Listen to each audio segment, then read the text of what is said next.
হরে কৃষ্ণ। রাধাকৃষ্ণ চ্যানেলে সবাইকে স্বাগতম। শ্রীকৃষ্ণের শাশ্বত বাণী সমাহার। শ্রীকৃষ্ণ হলেন প্রভু বিষ্ণুর অষ্টম অবতার এবং তার থেকে পাওয়া কিছু শাশ্বত উপদেশের সংকলন রহিল আপনাদের জন্য। জীবনের লক্ষ্য স্থির রাখা আবশ্যক, কারণ লক্ষ্যহীন জীবন মানুষকে ভুল পথে চালিত করে। লোভ, ক্রোধ, হিংসা পরম শত্রু, যার উপর নিয়ন্ত্রণ না থাকলে মানুষের মৃত্যু অনিবার্য।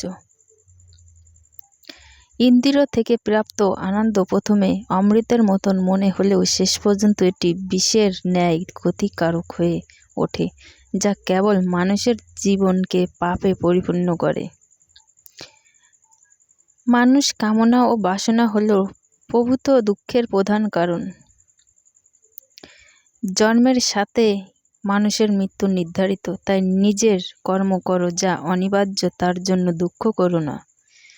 জীবন ধারণের জন্য প্রয়োজন কর্ম আবশ্যক সম্পাদন করো, তবে বিনা অহংকার, বিনা লালসা, বিনা হিংসায়, কারণ সঠিক কর্ম করা উচিত ভালোবাসা, সমান অনুভূতি, নম্রতা এবং ভক্তির সাথে।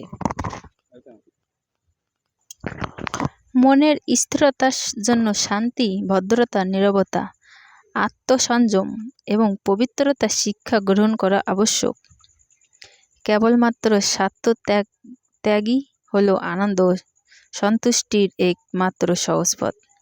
সময় হলো সর্বশক্তিমান, তাই কখনো সময় নষ্ট করো না। সর্বদা মনে রাখবেন, জীবনে যত কঠিন পরিস্থিতির মধ্যে দিয়ে যাবে, তোমার ব্যক্তিত্ব ততই প্রখর হবে।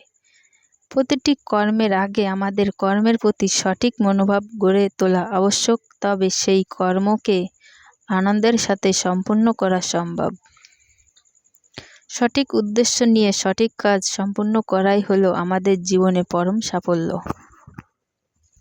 বৈশ্বিক জগৎ মানুষের কাছে প্রথমে আনন্দ সন্তুষ্টি যেমন নিয়ে আসে, ঠিক তেমনি সময়ের সাথে বহু দুঃখ কষ্ট বয়ে নিয়ে আসে, কারণ বৈশ্বিক সম্পত্তি পাওয়ার চেয়ে তা হারিয়ে ফেলার ভয় উদ্বেগ মানুষের মধ্যে বহু গুণ বেশি। যে ব্যক্তির মন তার শত্রু এবং বন্ধুদের মধ্যে সম্পূর্ণ ভেদাভেদহীন, কেবলমাত্র তিনি পরম শান্তির অধিকারী। মানুষের মনের উপর পূর্ণ নিয়ন্ত্রণ থাকলে সেই স্থিতিতে মনকে বলা হয় আমাদের পরম বন্ধু। ঠিক এইভাবেই মনের উপর যদি নিয়ন্ত্রণ না থাকে, তবে সেই স্থিতিতে মন হয়ে ওঠে আমাদের পরম শত্রু। বন্ধুগণ, আমার ভিডিও যদি ভালো লাগে অবশ্যই চ্যানেলটি সাবস্ক্রাইব করবেন, আমার পাশে থাকবেন, আর কমেন্ট বক্সে জয় শ্রীকৃষ্ণ লিখতে ভুলবেন না। রাধে রাধে।